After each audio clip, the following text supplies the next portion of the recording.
¿Qué tal, queridos amigos? Bienvenidos a una nueva emisión de Preguntas Presidenciales.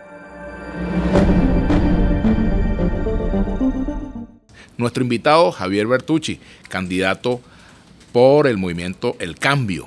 Él es pastor evangélico, es parlamentario y, bueno, político también. Bienvenido, pastor. Muchísimas gracias por la invitación, Vladimir.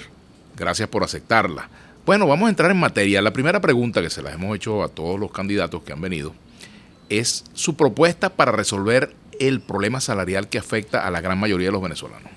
La primera pregunta, voy a empezar diciendo que cualquiera que esté diciendo por ahí que va a pagar 400, 800 y $2,000 a los educadores y a nuestros doctores y enfermeras, oye, este pueblo sufriente no está para seguirle metiendo mentiras de esa manera. Yo creo que hago un llamado a todos los candidatos. Es tiempo de ser condescendientes con este pueblo que de verdad ha aguantado la peor pela de la historia, y seguir jugando con su esperanza es una cosa que raya en la inmoralidad política. No hay forma, no hay maneras, Vladimir. Yo gano las presidenciales del 28 y asumo el 10 de enero del 2025 y no hay manera, no hay forma de pagarle 400, 800 o $1,000 a nadie. Pero sí hay formas de llevar $150 al sueldo salario. $150 daría con la recolección de impuestos y con la producción actual de petróleo y haciendo un ajuste al monstruoso tamaño del Estado. Nosotros podríamos empezar a pagar sueldos y salarios $150, que lo puedo hacer asumiendo la presidencia. Posteriormente, en las líneas más neurales de nuestra población, que es la parte de los educadores y es la parte de los médicos y enfermeras, que hay que traerlos de nuevo, los educadores, a las aulas y a los médicos y enfermeras a los hospitales. Es, por supuesto, mejorando su sueldo y salario y reestructurando, haciendo una restauración de infraestructura, no solamente de edificios, sino de dotaciones de ambos lugares, ¿no? Pero fíjate, ¿qué propongo yo? Que sí es factible. Por eso yo tengo un equipo económico responsable, no sé si los demás candidatos lo tengan, pero yo sí tengo propuestas para resolver el problema de forma eficiente, pero de forma realizable. La primera de ellas va a ser anunciar la creación de 2 fondos, o sendos fondos, para la educación, uno para la salud. ¿Por qué fondos? Porque los fondos, en primer lugar, serían administrados por personas de esos gremios. En segundo lugar, serían fondos autónomos, no gubernamentales. ¿Y de esos fondos saldría el aumento salarial? El fondo te puede recibir, ahí sí yo puedo ir a la ONU, ahí sí puedo ir a los entes multilaterales, no a pedir préstamos. Señores, no prestan dinero para pagar salarios, eso no existe. Pero sí existen fondos de ayuda humanitaria y nuestro problema humanitario es complejo.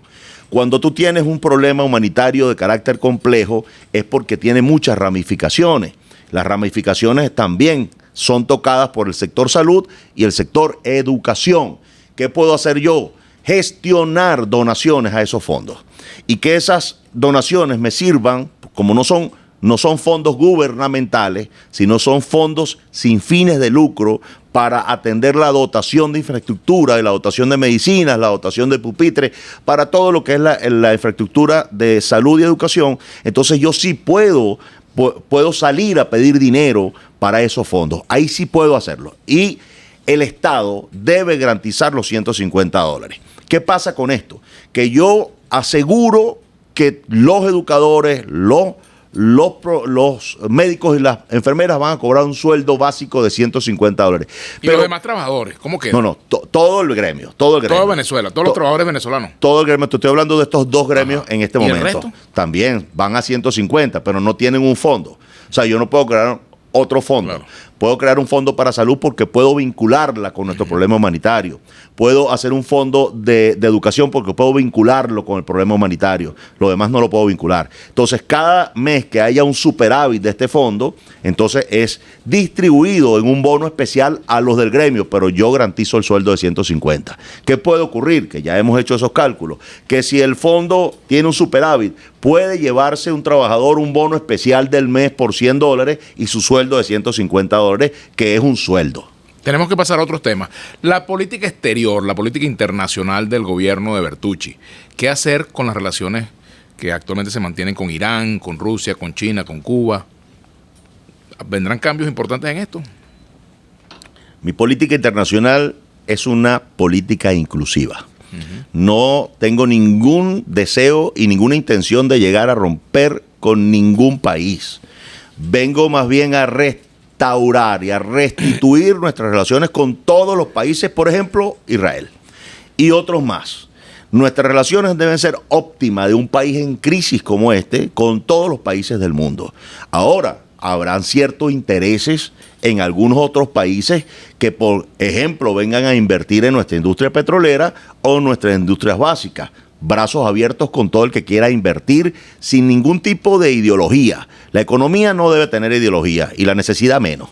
Nosotros somos un país que necesita recuperar la economía y un país que necesita, porque está en necesidad de todos o de muchas líneas neurales. Entonces, apertura con todo el planeta.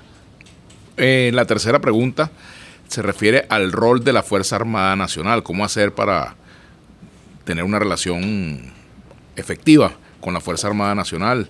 ¿Cómo va a ser el saludo? ¿Chávez vive o Dios vive? Mira, Chávez no vive. Vamos a ser conscientes, no quiero atacar a nadie que se pueda sentir sentimentalmente afectado, pero bueno, como es la historia de la vida de todos, nacemos, crecemos y morimos. Todo. Tú vas a morir. Estoy seguro que todos vamos a morir. Donde tengo dudas en el caso mío, pero en general todos vamos a morir. ¿De qué? No lo sé, pero todos vamos a morir. Entonces, bueno, un presidente que existió ya no existe. Bien. Ahora, Dios es una cosa de fe. Todos sabemos que no lo podemos tocar, pero existe. Ahora bien, de llevar a una imposición al país de Dios, no. Ahora, yo los puedo invitar a creer, yo les puedo dar ejemplo en la fe, pero nunca imponérselo. Eso para dejarlo claro, que la gente piensa que yo voy a llegar... ¿Cómo será un pastor evangélico siendo comandante jefe de la Fuerza Armada? Eso no lo he visto yo todo. Bueno, vale, para empezar, cada vez que hable con la Fuerza Armada voy a orar para bendecirlo. Eso está en mi rol de pastor y puedo hacerlo. Ahora, ellos tienen la responsabilidad de las armas, yo tengo la responsabilidad de la fe. Eso no tiene ningún choque, ¿no? Ahora, ¿qué hacer con las Fuerzas Armadas Nacionales? Miren, las Fuerzas Armadas Nacionales constitucionalmente están llamadas a la defensa de la soberanía y a la protección interna del país. Entonces, ¿qué pasa? Primero vamos a cumplir ese rol y vamos a hacer un análisis de quiénes son los mejores para acompañarme en un gobierno. Yo no tengo ningún problema y ningún complejo en que si un militar tiene las credenciales y tiene las capacidades de poder ayudar en alguna línea de acción del gobierno, yo no tengo ningún problema como comandante y jefe de incorporarlo a eso. Pero yo no voy a incorporar a un militar si no sabe hacer lo que yo necesito que haga. Prefiero un civil en este caso que sí sabe hacer lo que yo necesito que haga. Lo que quiero aclarar es que yo no tengo complejos en ese aspecto. Si algún militar es capaz, venga. Pero si no, esté en su cuartel y vamos a hacer o a desarrollar algunas actividades donde ellos como militares puedan ser más eficientes en su trabajo. María Corina dice que esta es una lucha entre el bien y el mal. Y el presidente Maduro ahora se presenta prácticamente como una especie de pastor, ¿verdad? Incluso ha pedido perdón. Hay una lucha entre el bien y el mal en la política. ¿Es auténtica la conversión del presidente Maduro hacia la fe? En primer lugar, sí estoy de acuerdo con que esto es una lucha entre el bien y el mal. Porque hemos visto que el mal le hace daño al país y el bien ¿Quién es el mal? Le hace bien. Todo aquel que lo encarne, todo aquel que actúe con antivalores como corrupción, todo aquel que actúe no solamente siendo corrupto, sino encubriendo la corrupción, todo aquel que genere impunidad al que comete corrupción y no permite que la ley y la justicia lleguen a esa persona. Yo creo que todo lo que le hace mal al país y que encarna en un líder político debe ser visto como el mal. Y todo aquel que encarna el bien, deseando y actuando en favor de los necesitados, es el bien. En eso estamos claros. Ahora, quién encarna el bien y quién encarna el mal, ya eso tiene que ver con resultados. Y hay algunos que lo han tenido, hay otros que no lo han tenido. No sabemos si son el bien o no sabemos si son el mal. Hay un viejo adagio y dicho, no es chino, pero a veces es mejor malo conocido que bueno por conocer. ¿Qué quiero decirte con esto? Que lo que hay que tener unas propuestas concretas, tienes que tener una línea de vida correspondiente y por supuesto tienes que encarnarlo de la forma correcta. Yo no creo que el bien genere odio, porque el odio no está bien. El odio no pertenece al bien, el odio pertenece al mal. Y si yo digo con odio que hay que hacer esto contra aquel, a ti no se te elige para eso, Vladimir. O sea, el pueblo no te elige para que tú te conviertas en el justiciero, sino en el presidente de un país muy afectado que tiene que dedicarse a gobernar con políticas coherentes, realizables, que puedan generar inmediatamente un bienestar al país. Tú no puedes ponerte y gastarte y desgastarte en empezar a inocular más odio. O sea, podríamos decir entonces que Bertucci está más allá del bien y del mal. Estoy reconociendo que hay un bien y hay un mal.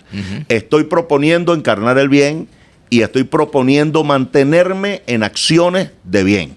Cuando llegue la presidencia, no voy ni a inocular odio y mucho menos a hacer acciones que representen el mal, sino por todo lo contrario. Yo no puedo comprometer una gobernabilidad y un gobierno por perseguir a 1000 personas. Yo tengo que darle la cara y generar un gobierno que beneficie a 32 millones de venezolanos, y para eso me eligen.